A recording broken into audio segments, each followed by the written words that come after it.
24 घंटे में क्या कुछ नहीं हो सकता। ज्यादा दूर की मत सोचिए। हरियाणा में सरकार बदल गई।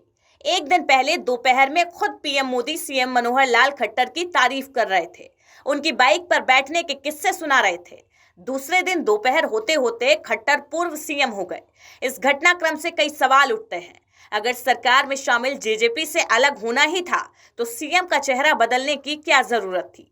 जहां कई राज्यों में सीट शेयरिंग अब तक नहीं हुई है, हरियाणा की 1 और 2 सीटों को लेकर चुनाव से पहले दुष्यंत चौटाला को क्यों दूर किया गया? एनडीए को विस्तार देने में लगी बीजेपी ने गठबंधन टूटने क्यों दिया?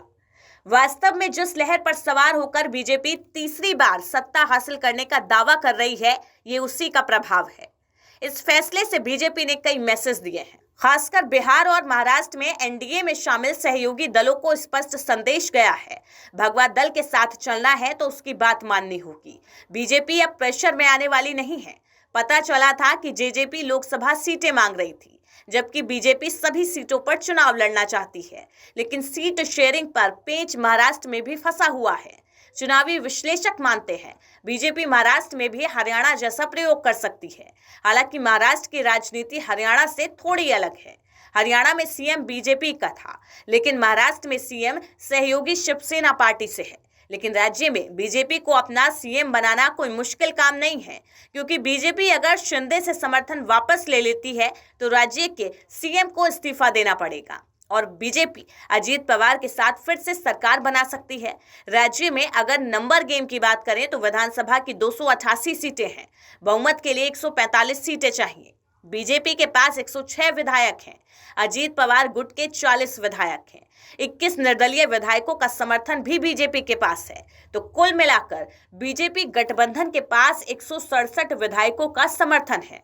इस तरह सरकार गिराकर बीजेपी राज्य में अपना सीएम बना सकती है। 2019 का महाराष्ट्र विधानसभा चुनाव याद कीजिए। शिवसेना ने सीएम पोस्ट शेयर करने की मांग रखी तो बीजेपी ने प्रेशर में आने की बजाय अलायंस तोड़ना बेहतर समझा। इस बार हरियाणा में गठबंधन तोड़कर बीजेपी ने लोकसभा और आने वाले विधानसभा चुनावों को लेकर सहयोगी दलों को साफ संदेश दिया है। वो किसी प्रेशर में आने वाली नहीं है। इसके बजाय वो अकेले चुनाव में जाना पसंद करेगी। बीजेपी एनडीए के लिए 400 सीटों का लक्ष्य लेकर चल रही है। सीट शेयरिंग पर महाराष्ट्र में सब कुछ ठीक नहीं चल रहा है। सहयोगी दलों की खींचतान के चलते सीट शेयरिंग नहीं हो सकी है।